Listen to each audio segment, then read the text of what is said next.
My name is Jocelyn Sullivan, and I am the mother of Jessica Nicole Reid. We're out here in Mounts Corner, just left the Berkeley County Sheriff's Department, speaking with detectives. The case of McCalvey, my daughter Jessica Reid. I have regrets in which I am very sorry about, because when my daughter was drugged and raped, I wanted to do nothing but protect her. I didn't want her to suffer anymore. I didn't want her to feel that pain anymore. And so I did not let her testify.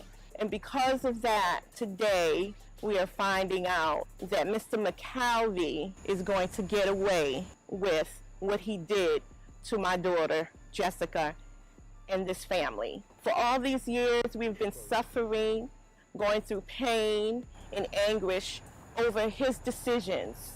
Molest my daughter, rape her, and now she has to deal with this and we have to deal with this. And I'm so sorry that I didn't take the initiative then to persecute him for what he did to my daughter.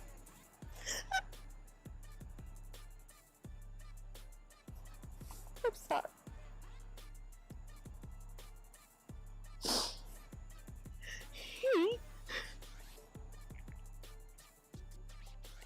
He came to our home and he acted as if he was going to be a friend to us. He came to us and said, "Don't worry, nothing's going to happen to her, and I'll make sure that she'll be safe." He eluded us to believe and trust in him. And then he turns around and violates my daughter by raping and drugging her. And then he gets away with it. When I made the decision not for my daughter to testify, I was focused on her well-being, and I wanted the best for her. I didn't want to put her in a stand to relive all of that pain and suffering. And now, 17 years later, because he continues to make mockery about it, joke and laugh about it, like it doesn't even matter to him, or he has no regrets or anything. Then he tries to cover it up with his money and his high-class attorneys. And now, he's not going to be punished for it. Justice is not fair, and we will not stop fighting. We will fight for justice and closure for my daughter Jessica and this family. According to the detectives, because he negotiated a plea deal, he cannot be prosecuted for the rape charge. So what they did was just dismiss it. They didn't even prosecute the rape charge because my daughter wasn't there. And so they let him plead. DNA did not clear him innocent. DNA has nothing to do with it at all. He's guilty no matter what anyone says. 17 years later, she's still suffering from it. We're still suffering with her from it. And justice needs to be served regardless. He deserves to be punished for what he did. Hello, my name is Jessica Reid. I'm 32 years old. I'm originally from Brooklyn, New York. I left New York when I was 6 years old after my father passed away. We moved to Charleston, South Carolina, lived there for about 5 years, and we moved to Somerville and lived there for 2 years. Today I'm here to talk about what happened in June 2001. A lot of you have heard Charlamagne's story, but today I'm here to set the record straight about what really happened that night. I met Charlamagne through a mutual friend. His name is Rico. I met Rico through my best friend. Her name is Shaniqua Epps. The night I met Charlamagne, Rico and I were hanging out. He told me he had some business to take care of and he had to stop by the radio station, Z93. So where I'm at right now, standing right in front of what used to be Z93 radio station, here is where I met Charlamagne. Like I said previously, I was introduced to him by Rico, who was a mutual friend of both Charlamagne and mine. Charlamagne worked at the time as a radio DJ. He introduced us. Rico introduced Charlamagne and I sat down. Rico and Charlamagne were discussing music. I kind of sat back while they talked. We left the station, and about 2 days later, Charlamagne called me. I'm not sure how he got my number because I didn't give it to him, but I'm assuming that Rico gave him my number. At the time I met Charlamagne, I was 15 years old. He told me he was 20. Just finding out recently he was actually 22 years old at the time. Our relationship was strictly platonic. We were friends and only friends. We are at Tree Haven Apartments. This is where Charlamagne came to meet my mom for the first time. Came upstairs to this apartment here to my left, came to meet my mother, spoke to her, introduced himself, and on that day he took me and my best friend out to lunch to a Chinese buffet. I knew him about maybe, I want to say a month and a half before the incident. He also, during that time when he introduced himself to me, he said that he would watch over them and promised that they would be fine, and I had nothing to worry about, that they would be safe with him. He came off like he was a brother to a sister kind of relationship, and I trusted this person and allowed my daughter and her friend to go and have lunch at that time. I did not know, and I want to stress it very clearly, I did not know his age at that time. I just figured that he was a friend, hang around friend, possibly even high school. So yes, he did come and he did assure me that my daughter and her girlfriend would be safe with him. So the second time Charlamagne came to my home, I wasn't here. I'm not sure where I was, but my brother answered the door, told Charlamagne I wasn't here. And that was the second occasion. The third occasion was the day of the party. Charlamagne called me one day and told me he was having a party, a beach party, and invited me to the beach party. Initially I said no, but then he said the party was actually for him. It was his birthday. And he said, you know, you're like my sister, you have to be there. And I told him, I said, okay. Give me a second. So he told me it was his birthday party and I had to be there. He said, you're like my sister, I want you to come. And I told him, I said, okay, I would come. So I called my best friend and I asked her if she wanted to go. And she said that she would think about it. She got back to me and said she couldn't go. So I asked my brother's girlfriend at the time, her name is Malika Joyner, and she said that she would go with me. Or the day of the party, I got a call from Charlamagne and asked if we were ready. And we told him yes. So he came to pick us up. There were two vehicles. It was a Yukon and I believe it was a Talon, if I'm not mistaken, a sports car. He had a few guys with him, and one of those guys was a cousin of his by the name of Kenta Palmer. Kenta Palmer was the one driving the sports vehicle.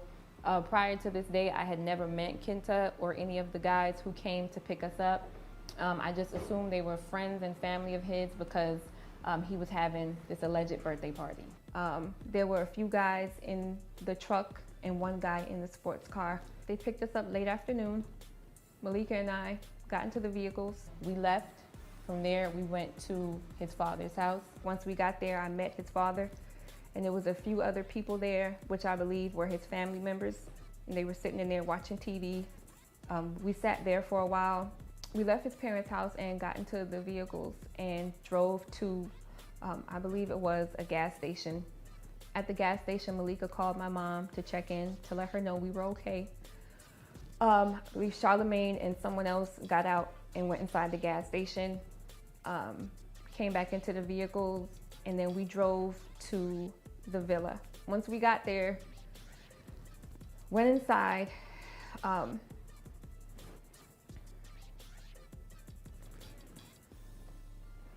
me a minute.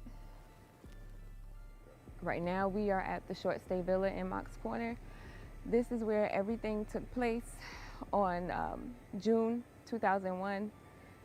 As you can see, in order to access the villa, you need a military pass. Someone by the name of Derek Major got the villa for Charlamagne that night. I know Charlamagne repeatedly says that this party was for a cousin of his named Kenta Palmer, but I was told from Charlamagne himself that this party was for him. It was his birthday. That's the only reason I came. The first thing I noticed is there were just a whole bunch of guys there. I think there were 2 other females, but they were in the back outside, and I could see them through the sliding door. But it was majority guys. Villa number 30. This is where the party was. Me and Malika walked into the party with Charlamagne, his friends and cousins.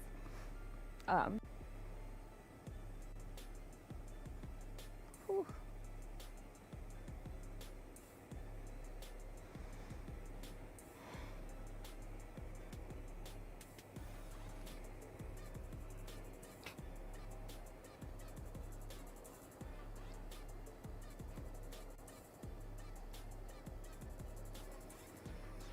I do not want to tell that story again. I don't even want to do bits and pieces of it.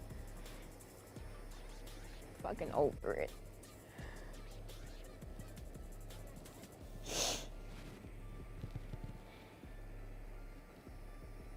Malika and I sat down, and Charlamagne asked us if we wanted something to drink.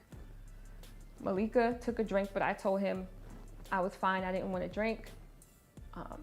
But it's like he kept pressuring me to drink. He was like,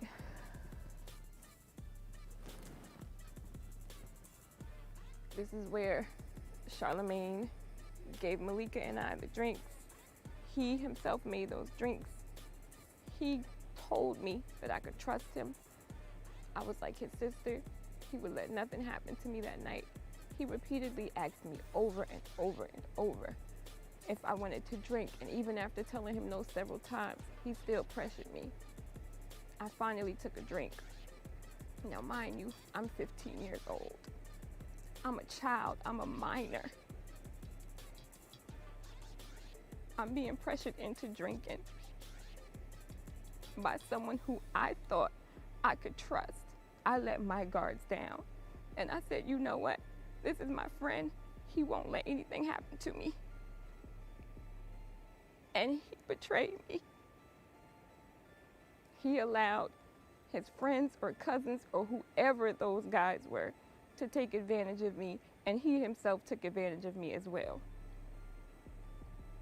He brought me here and left me here.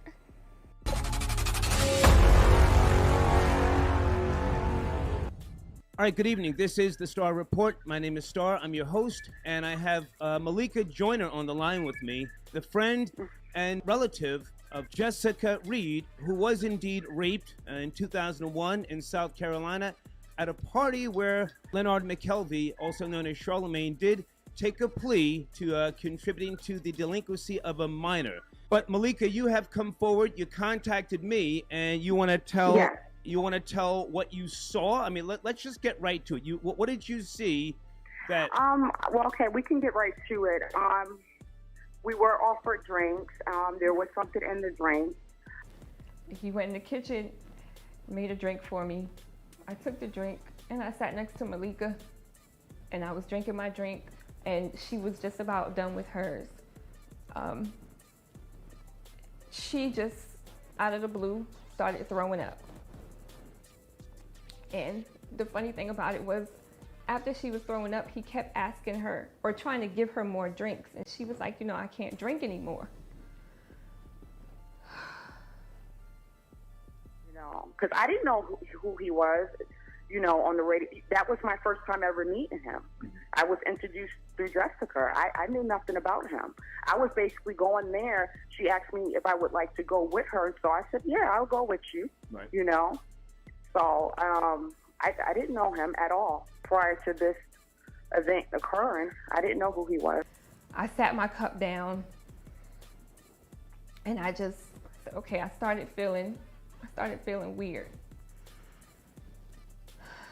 And I said, okay, I'm gonna go to the bathroom. This is what I told myself. And when I got up to go to the bathroom, I fell to the floor. I couldn't move my legs. I couldn't move my arms. It's like I had no control over my limbs. I could see and I could hear, but I couldn't move. So I heard the guys in the back and they were laughing, and Charlamagne was laughing.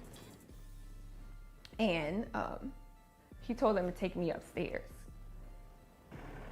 Taken upstairs by two guys, one named Larry and one named Boo, who took me into a bathroom and violated me and took advantage of me. Charlamagne allowed these guys to take me upstairs. In fact, he told them to take me upstairs after giving me a drink with a drug in it. I got up off the couch and I couldn't even move. I collapsed to the floor, and all he could do was laugh.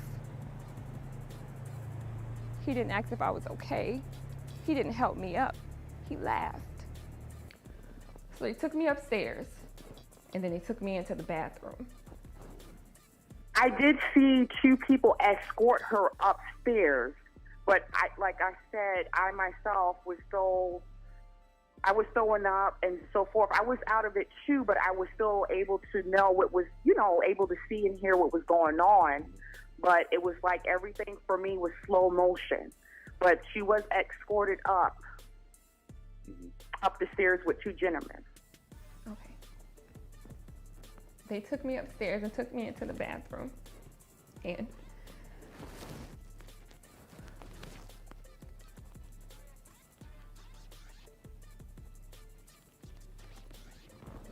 I don't know if I can do this. They took me upstairs and took me into the bathroom. And they had my arms like this. One was here and one was here.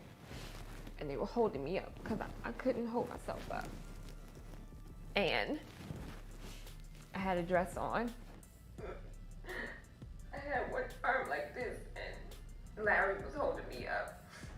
And Boo had this other arm, but with his other hand, he was just forcing his fingers in my vagina. And I was just sitting there helpless. I couldn't do nothing.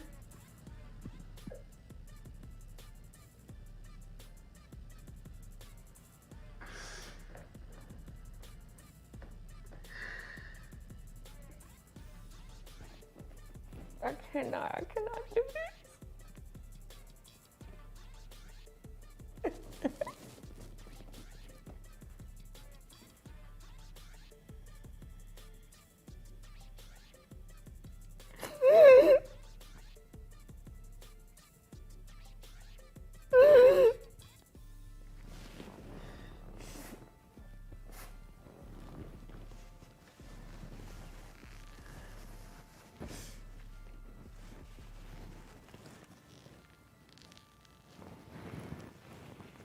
At any point were you in the room together with Jessica when she was being raped, or were you in another room and you came in? How did that play out? No, she was upstairs. I was downstairs. Okay. When they were finished, they just left me in the bathroom and I fell to the floor. And I was just laying on the floor crying. I was just laying there. And then somebody came into the bathroom, picked me up, and put me in the bedroom.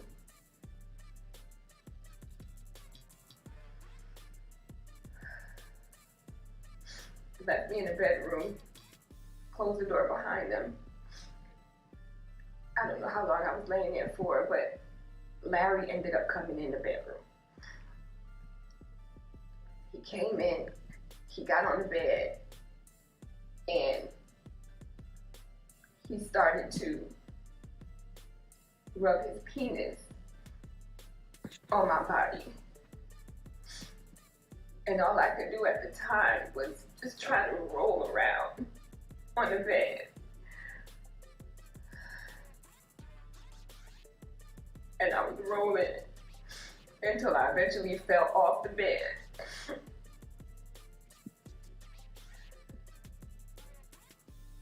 I don't know. I don't even know how I got back onto the bed. I don't even know.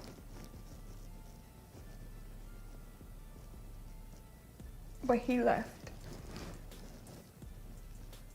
And then Charlamagne came into the room. And I saw Charlamagne's face with my own eyes. When he opened that door, I saw his face. I saw his face. I heard his voice while he was raping me. There's nothing that nobody can say. And started taking off my clothes. And started talking to me in the process. And he kept saying things like, I told you I was going to take care of you and nothing was going to happen to you.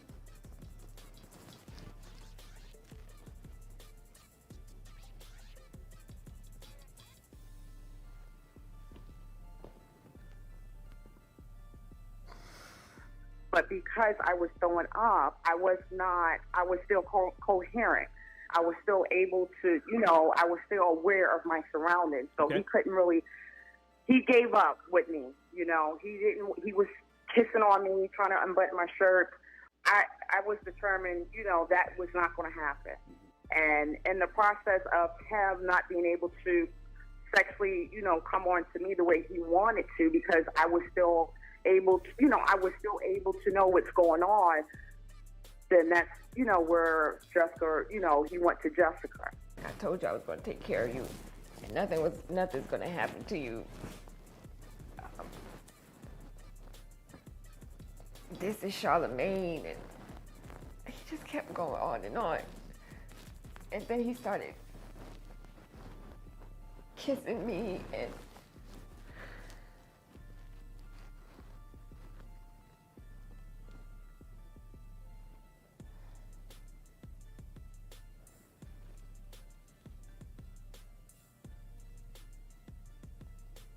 he started kissing me.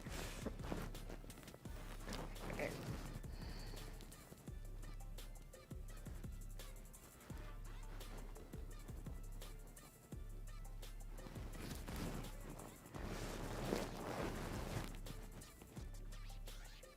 he started kissing me. The whole time he's doing all of these things, I was there crying.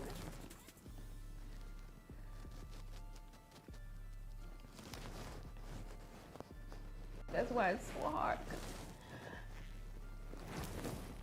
Like, as I'm saying it, it's replaying in my head and I can see it happening.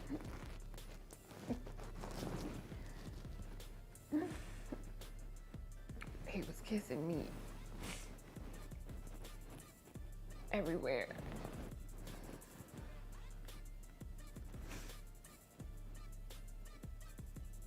And I'm laying there crying. And he's like trying to shush me.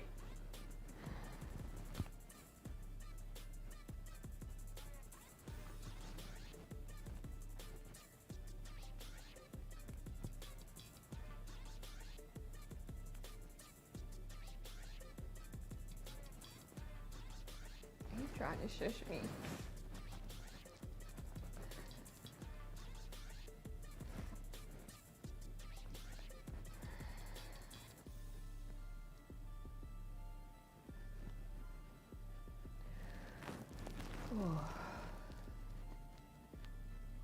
I'm sitting there crying, and he tries to shush me.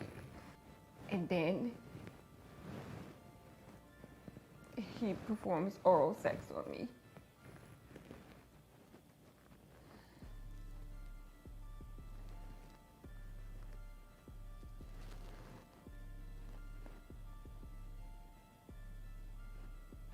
then he raped me. And I was trying to move, but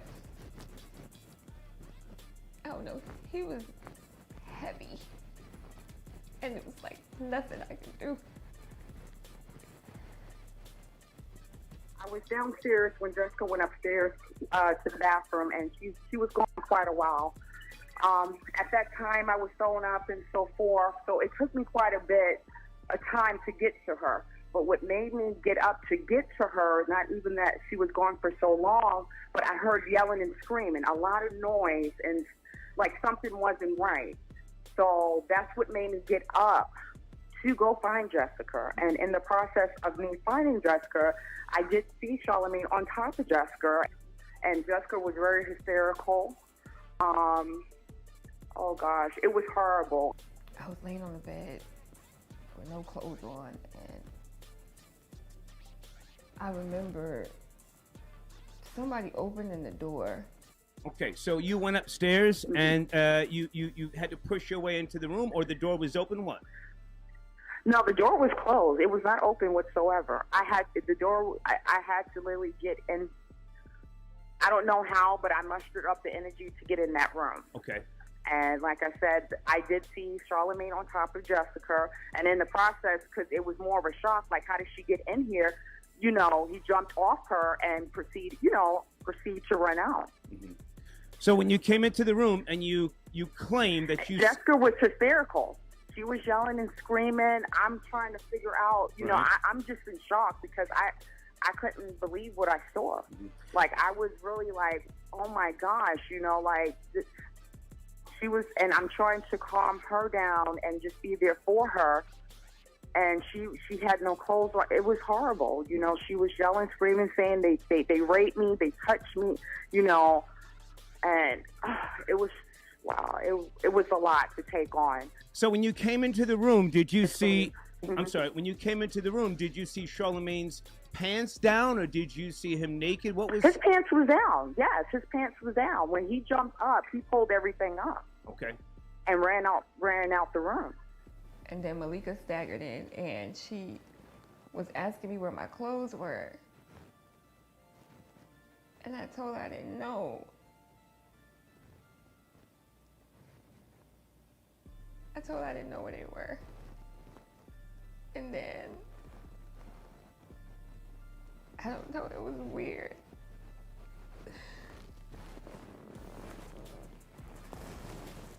I told her I didn't know where my clothes were. And then Larry, no, excuse me. I told her I didn't know what my clothes were. And I think I started yelling or something. And Larry told me to shut the fuck up before he kicked me in the head. And I was like, where's my clothes? Where's my clothes? Where's my clothes? And Larry said, ain't nobody do nothing to you. You just acting crazy for no reason. And I just kept saying, where's my clothes? Where's my clothes? I just started screaming. And then when I started screaming, everybody ran. Everybody left. Everybody left. I wasn't in any shape to call the police or speak to the police. I don't know how they were called. I know Malika and I ended up downstairs outside of the villa in the front, and we were just sitting out there in the dark. And then a black car pulled up and asked us if we were okay. And if I'm not mistaken, I think either he called or Malika called. I'm not sure who called the police, but someone called the police because we went to the hospital that night. I'm the one that called her mother, her brother. We got the EMS out there. I was the one that was there with her, so she wasn't by herself. So right now we're at Somerville Medical Center. After the incident took place at the villa, the emergency room picked up me and Malika, and this is where they brought us. When I arrived here, my mother was here, my brother was here, and also a friend of the family who was actually the chaplain that night. Her name is Betty Broomfield. They were here. Early morning, I received a phone call, and I could hear Jessica screaming in the background. Malika talked on the phone, and she did not know exactly where they were. Someone stopped and let them use their cell phone so that they can contact me. Immediately, I called 911 to have someone dispatched over to where the incident occurred. I stayed on the phone until I heard from an ambulance technician to tell me where they were taking my daughter Jessica, Reid, and Malika Joyner. They informed me that they were going to take them to the Somerville Medical Center. Me and family rushed to the hospital only to see my daughter lying on the emergency bed, screaming, traumatized, and in shock. It was one of the worst days of my life. And the family was so upset to see her in that type of position. Charlamagne did not come to the hospital. Charlamagne did not call me the day after. I had never heard from Charlamagne again after that night. And he's the one who invited me to the party. He's the one who took me to the party, and he left me there. If you're so innocent and you didn't do anything, why didn't you pick up the phone and call somebody? Why didn't you ask, hey, is Jessica okay? You brought me to that party. You never picked up the phone to call. You never stopped by my house to check on me because you knew you were guilty. You knew what you had done.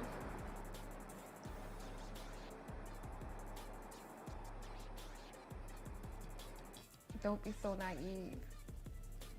You don't know who this man is. You didn't know who he was back then. Don't believe everything you hear. Look at the facts.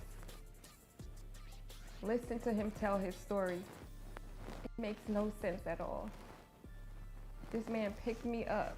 We had a relationship, first of all. And he's done a few interviews where he claimed he didn't even know who I was.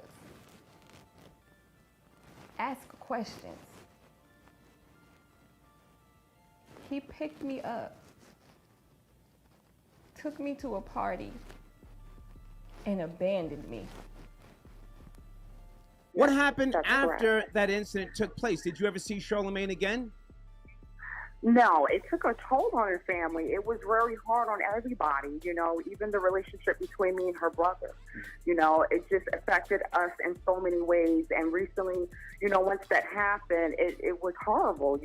We ended up moving. We all relocated, shortly after the incident has happened. And then once me and her brother was not able to, work things out due to this horrible event. Nightmare. I relocated and moved on with my life. Yeah. So now, after this rape occurred with Jessica, and you're saying, Charlamagne, I'm not putting this on him, but Yes. these are your statements. And I would imagine Monk's Corner is a small town. How awkward was it for you guys to live there and to hear him on the radio? It was really hard, I don't see how someone can do that and then act like nothing happened. There's so much hate that I have for him. And I shouldn't say that. But there's so much of me that hates that man because my life has never been the same ever since that night. Never. And I don't know if I'll ever be the same. turn on the radio, I hear your voice. I turn on TV, I see your face. I've been in counseling on and off for 5 to 6 years. Medication, anxiety attacks, depression, all because of you.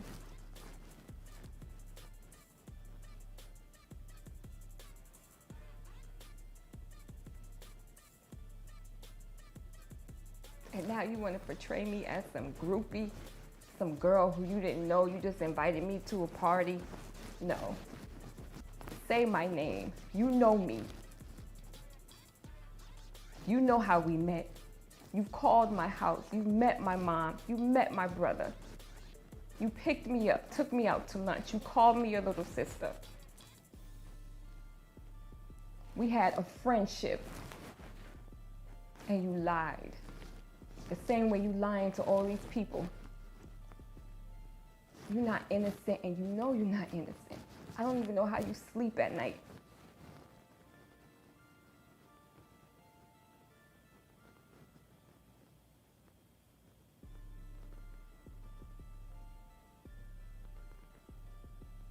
But it's not over. It's not over. Just know that. I'm gonna keep speaking. I'm gonna get my justice. The truth is going to be revealed. This is not over.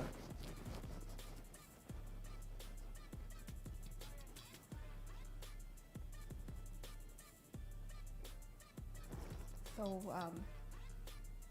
due to the fact that I was a minor, only 15 when everything happened, my mom thought it was best that I did not take the stand and testify against Charlamagne. I wanted to, I was willing, I was ready. I wanted to speak and I wanted to tell the truth and I wanted him to pay for what he did. But know that the only reason he is where he is today is because I was not able to speak. And I really wish I could have spoken. It's not getting better for me. To have to see someone who violated you every day on TV, going on with his life like nothing ever happened. Like that part of his life never happened. And I'm here suffering every single day. I know what I know and I know my truth and I will stand by that until the day I die. This isn't about money for me. This is about justice. It's about closure. It's about being able to move on with my life.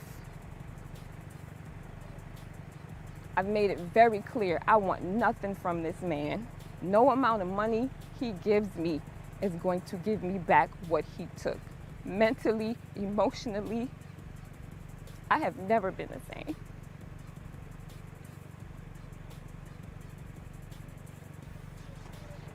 He has never acknowledged me. He's gotten on his radio show and said he's praying for the victim and her family, as if he doesn't know who I am.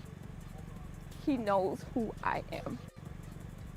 He knows me very well.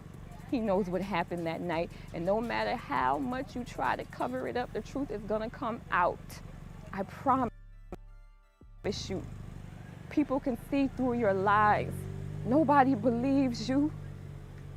People can see it.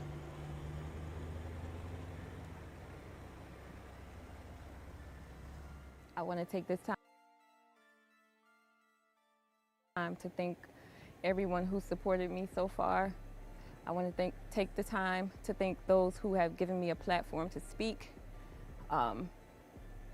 As you have seen,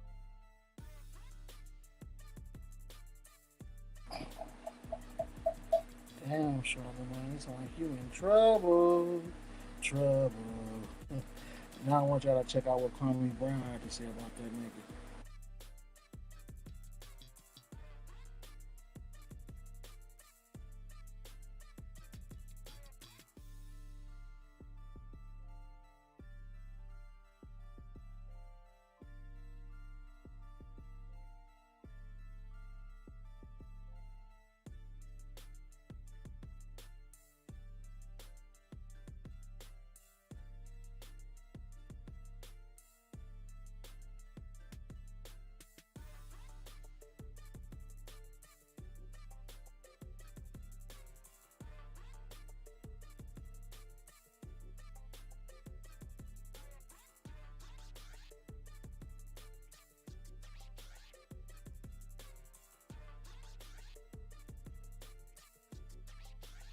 bitch that, in my opinion, that is a violator, gets to try to get the lawyers on me. So wait, first you ignored me when I tried to just ask you for respect. Then you invite me on your podcast. Then you try to have Charlamagne the bitch defame my character. See, I'm gonna have to call a lawyer and see if I got a defamation of character lawsuit against you, because I just got a cease and desist saying that I said some things I shouldn't have said. But my opinion of you is that you are a piece of shit. So let me retract everything I said about you, sir. You're not the R word, but we know what you did. But technically, you pled the legal term a lesser charge of, what was the lesser charge? What was the lesser charge of a minor? Delinquency of a minor. So because your bitch ass got lawyers, and see, that's what I mean about that machine, y'all.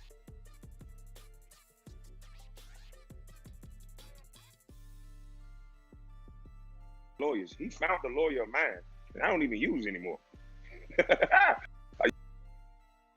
Y'all digging deep, ain't you? So because you pled to a lesser charge, and again, I retract it.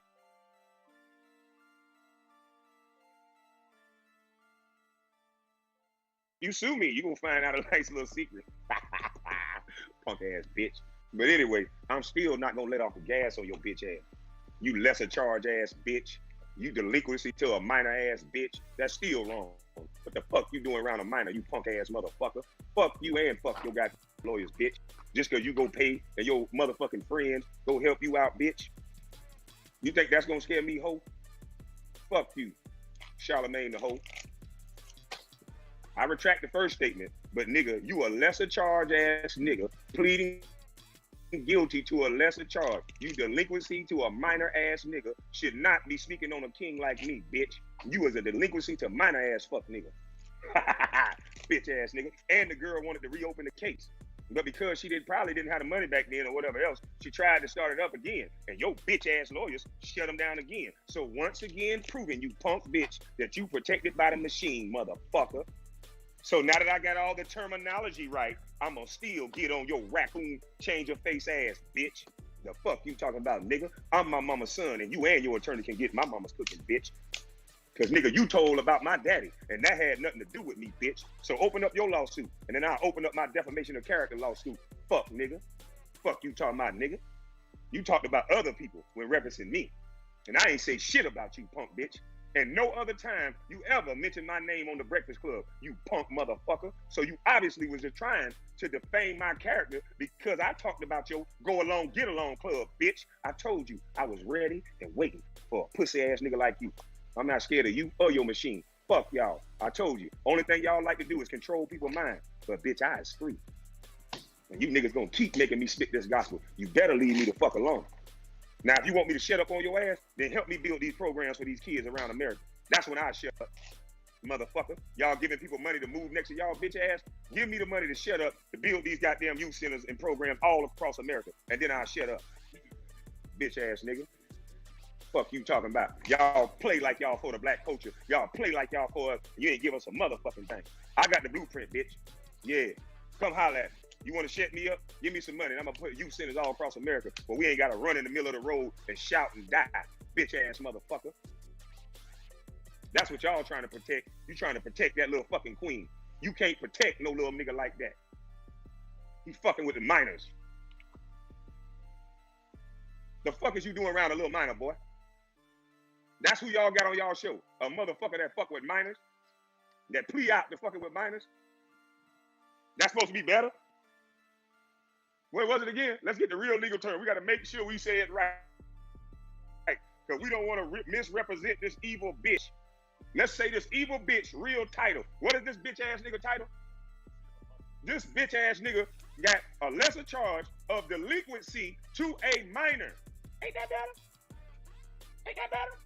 Bitch ass nigga. I'm not gonna get up off you, motherfucker. You still gonna get fired. Because our radio, why do y'all have people get pussy of a minor? Huh? Because that don't mean he ain't do what he did. That just means he can't prove it. and he pleaded out to it legally. So we gonna just say what it is. You delinquency to a minor ass bitch. Shut your motherfucking mouth, nigga. You was what?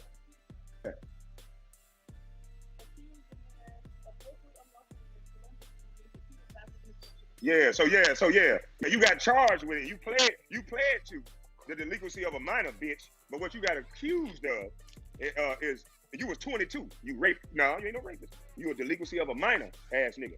Delinquency of a minor ass nigga. Now, check this out. But you was accused of felonious engagement in penile vaginal intercourse with a 15-year-old child, bitch. So just because you go get your white zaddy, like I keep telling everybody you do, bitch, you went and got your white zaddy. And yeah, I may have said something wrong, and I'm sorry if I defamed your character. So you say, motherfucker, I retract those statements, but here's the real statements. Motherfucker, you was accused of felonious engagement in penile vaginal intercourse with a 15-year-old child. Why were you there, sir? You at least was there, sir, right? Can I say that in front of your attorney? You were present, though, right? Because you pled guilty to something. So what was your bitch ass around a 15-year-old child? Huh? You still think that mean you ain't sick in the mind, bitch? You still think that mean you only supposed to get fired? Huh? Keep scrambling, bitch, because that ain't gonna work. And y'all better get this bitch ass nigga out of office. This out of that chair. This how they control you. This bitch ass nigga got the nerve to send me a cease and desist after what the fuck you said about my daddy, because I'm arguing with two emotional bitches. The fuck is you talking about? You said it off the rip, bitch. Matt Barnes is my friend. And you defamed my character right on the goddamn Breakfast Club. Do you want to really get some lawsuits going, bitch? The fuck is you talking about, nigga? My heart radio on the Breakfast Club allowed you to say that shit, bitch. Yeah, it's public records, and so is your shit public records, punk. But you didn't have to go. What made you read out my public records on fucking the Breakfast Club? What encouraged you to do public records that don't have nothing to do with me, that have something to do with my father, whom cheated on my mother, whom these children that you spoke about, bitch, I wasn't even raised around. I met my sister, and I know her now, and she want to beat your bitch ass. The fuck you talking about, you patch-eyed bitch? You doing them white people bidding, nigga, and y'all bitch ass so dumb, and you so used to attacking people, and you're so used to defaming their characters, y'all fuck niggas proving me right. This is easy to expose y'all. I'm surprised nobody else ain't doing it. If my young bus ass can do it, how is it so hard to expose you weak bitches? Hiding behind, all you niggas needed a white man to hide behind. I'ma find out who that white motherfucker you hiding behind, nigga. Or whatever woman protecting your bitch ass. Because you seem to have a lot of black women friends. See, you seem to have a lot of black women friends, you bitch ass nigga. You gonna go up there and defame my character and mention me. You ain't never mentioned me on the Breakfast Club, bitch. And now my 16-year-old son hears about his granddaddy in that manner. You fuck nigga. The hell is you talking about? You talking about defamation. Did you ask me, did I tell my son that, you punk bitch? And my mama didn't even tell me what my daddy did, you punk bitch.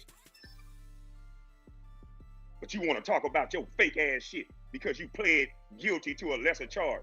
But you got accused of sticking your penis in a 15-year-old, you fuck nigga. Now ask your lawyer, did I say it right now, bitch? Do that make you a better person? Ain't that better? Yeah, shout out to Patricia O'Neal, a real one. Ain't that better? Bitch ass nigga. You think I ain't know what you were gonna do? I gave you the playbook before you did it. I Eminem'd you niggas. Shout out to Eminem. I Eminem'd you fuck niggas. Y'all try every angle. You got two little emotional bitch ass niggas to talk shit to me, and that ain't work. You're trying to scrimp with me now, bring violence to me. I don't want no violence. I knew not to be violent because I knew my past, and I knew we would use, bitch nigga. So the whole time, the whole internet been watching this shit the whole time. Them tight ass niggas mad because I joke better than them. Yeah, it ain't my fault the nigga lost his woman. I just saw the video. You shouldn't have disrespected that man. And you should have never let him come up to your wife first before you, because you ain't no man, boy. It ain't his fault you ain't no man. Every girl you got gonna be taken, you bitch. Fuck you talking about, nigga. Out here, she gonna stay with another girl. You two girls. Bitch ass nigga, you invited a man to your penis, punk. Two ass girls in it. You trying to be prettier than your woman. What that little Billie Jean jacket you had on when you lost your girl, bitch? You let another nigga come up to your wife and kiss her on the cheek and didn't even introduce himself to you. And then your bitch ass turn right back around and walk past him and go kiss his wife. Y'all some weird motherfuckers. Y'all some weird. I ain't never seen nobody try that shit with me. Bitch ass nigga. You can say self-destruction all you want, nigga. My mama's cooking said otherwise, bitch ass nigga. My mama told me I was covered, nigga. Fuck you mean. And I listen to my mama. What the fuck you want to do to me? It's all inclusive, right? You niggas been preaching this garbage this whole time. You bitches been talking, and now I'm talking. Why you want to do something to me? I got your little letter. Cool. I just fixed it. Yeah. You delinquent ass nigga to minors. Bitch ass nigga. You still ain't shit. Yeah, y'all trying to defend that shit. Yeah. And DJ Envy, call your lawyer because I told him to get your bitch ass on your wife got you on a leash. Is that something wrong too? My opinion of you, bitch, is that your ass should be on a leash with your wife, walking your ass around like a little bitch. That's my opinion of you. And Angela Yee, my opinion of you is you don't like black women. Because you sitting there allowing this nigga, knowing if a 15-year-old walk in the room, subject to be delinquent to minors. Bitch ass nigga. You dead ass wrong. Dead ass motherfucking wrong. You niggas think I'm scared? The fuck I gotta be scared for telling the truth? If something happened to you, do something to me, don't you think that people gonna see even more? I'm the #1 draft pick, dummy, that you call the bus. Every child know about Kwame Brown, remember? And all I'm doing is talking. Now, this is an all-inclusive society. Should nothing happen to Kwame Brown, because he just talking, right? He ain't hurt nobody. He ain't did nothing to nobody. And I'm gonna stay out the way. So this is an all-inclusive society, right? You don't have no problem with nobody talking in America, do you? Do you? Oh, because I shouldn't have no worries. I shouldn't have to be worried about nobody. Because all I'm doing is talking. And this is America. Can't we all talk freely? You niggas gonna get this mama's cookie. Bitch ass nigga. Delinquent to minor ass nigga.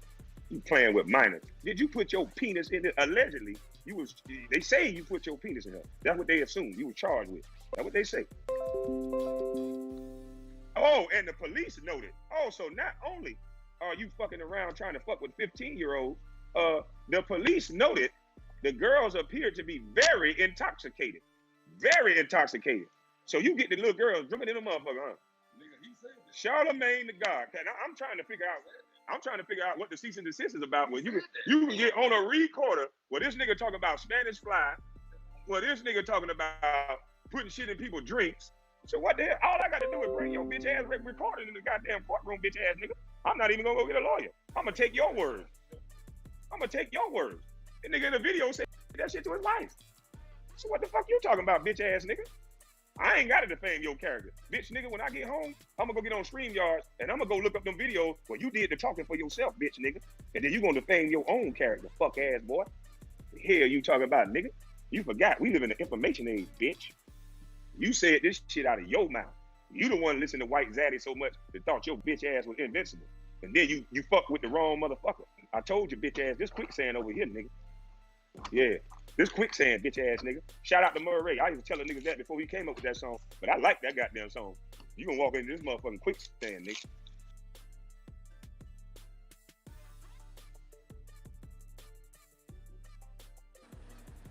Damn, that nigga Kwame Brown went in. Let's see if we can find that video of Charlamagne admitting to putting stuff in bitches' drinks. Let's look for that, y'all.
remember a scenario in Myrtle Beach, South Carolina.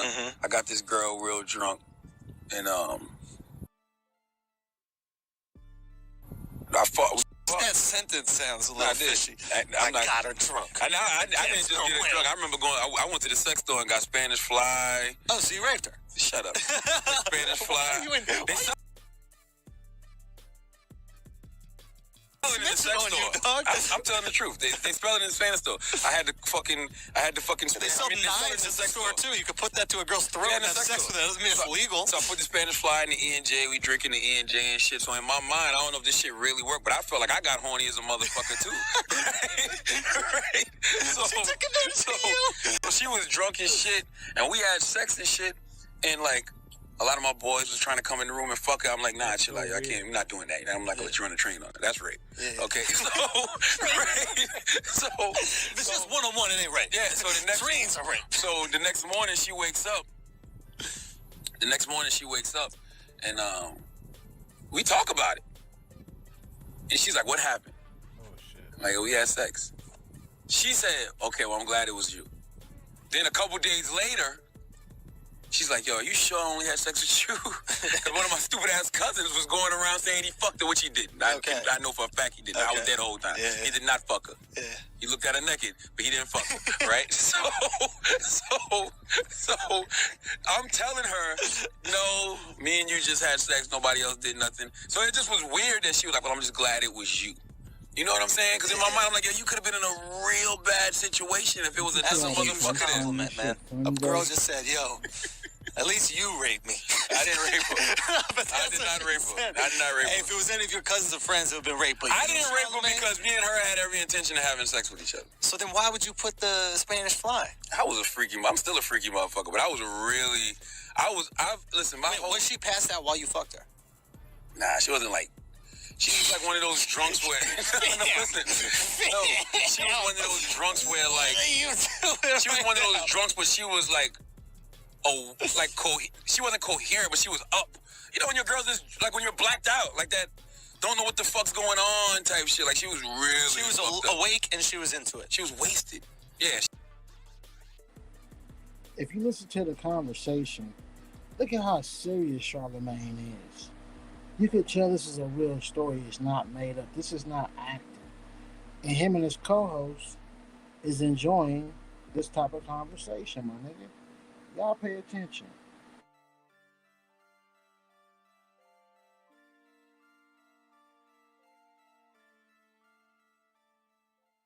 Her eyes were not rolling in the back of her head. Nah. Okay. Was she snoring while you were It was just weird. It was just weird because while we was having sex, because one of my homeboys used to fuck her on the regular. Like when I say the regular, that was his girl. Like he hates me probably to this day.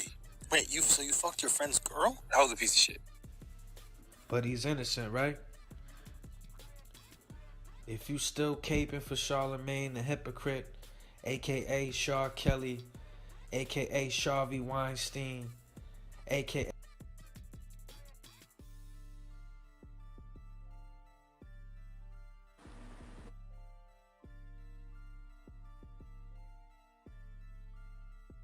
That was not me calling out fucking all those names, even though they seem fitting. The link is in the chat if y'all want to come up here and talk about it. I got some more content on here I want to show y'all though.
You know, I gotta get the ads off the way for y'all.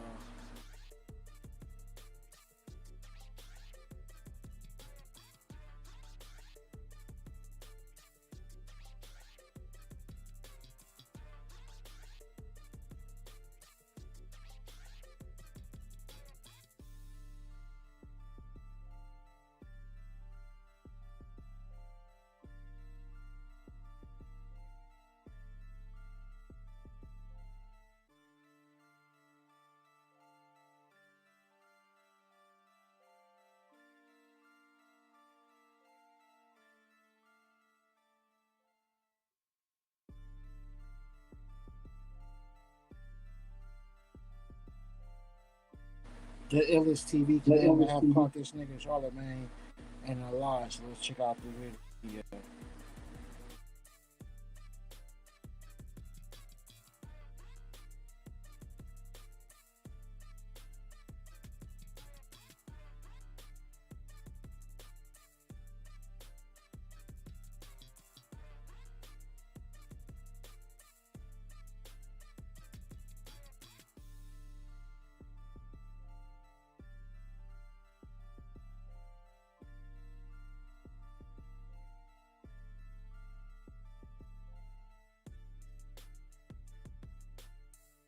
Just like y'all, I got a lot of questions, and I started doing my research and digging. Told y'all niggas I'd be back. You feel me? I'm gonna let y'all see what I gathered up. It's a few things that kind of got me suspicious and looking at this nigga sideways. Like, I mean, you ever look at a nigga sideways like that ain't the nigga he say he is type shit? You feel me? It's a couple things. I mean, I heard the interview between Star and Charlamagne the God's alleged rape victim. And I also heard the interview with Charlamagne God and DJ Academics, where Charlamagne explains the whole rape case.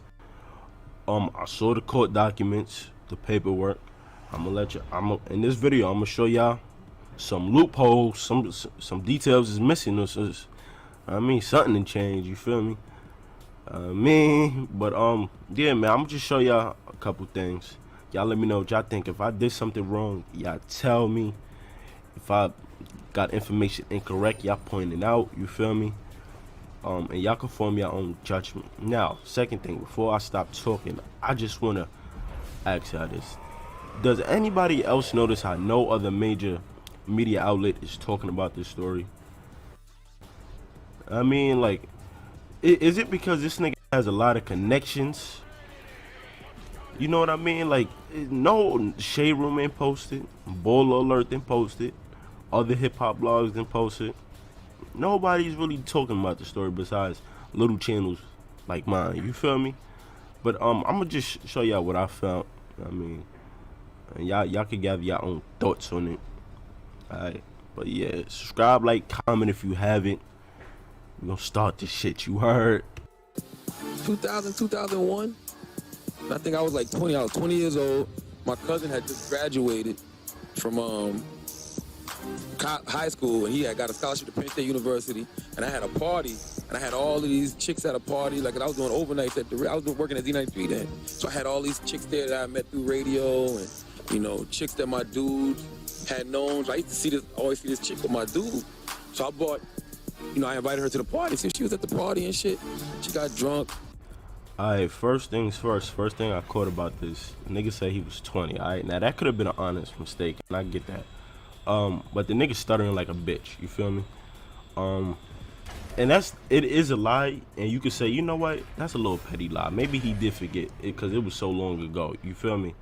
And I respect that. But it's a deeper lie that he may have put in place to back up the rest of the story, because he proceeds to tell DJ Academics that he goes down to the precinct to take full responsibility for what happened, and the police officer says, you're not even old enough to get drinks. Alright, first of all, the nigga wasn't 20, he was 22 at the time. You could match that up with his birth date. He's 40 now. This happened back in 2001. He was 22, 23, you feel me? Legal age of getting alcohol, you already know that's 21.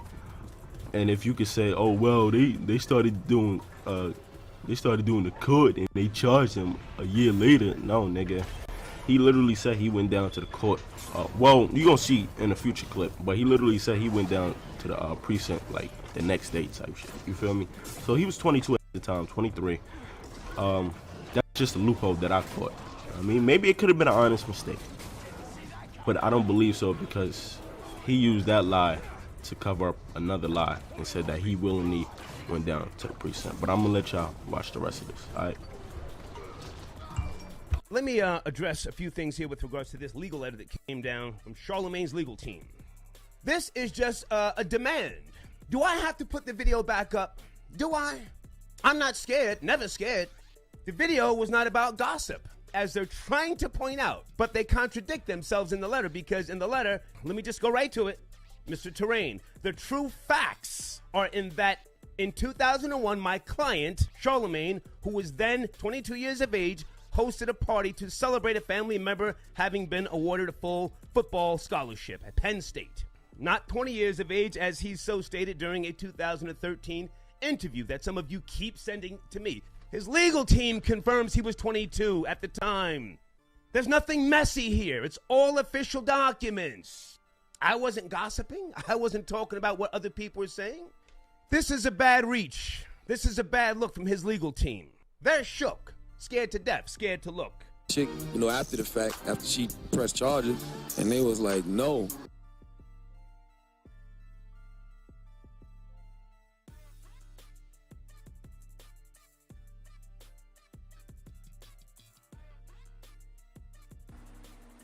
Okay, I can't keep showing that video. That shit trash.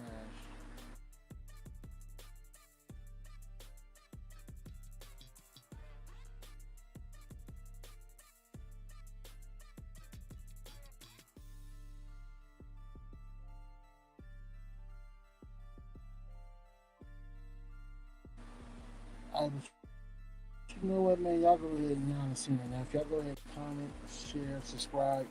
Let me know what y'all think about this shit in the comments below. Follow me on Instagram at the Hood Unlocked, at CNCO Official also. And we're going to keep it moving. The other channel will be back August 15th. So we're going to keep it going forward until it's time to come back, y'all. Fuck my haters. They copying me. They trying to steal my shit. But they can never beat me because it's in me, not on me. I am CNCO Official. And this is the Hood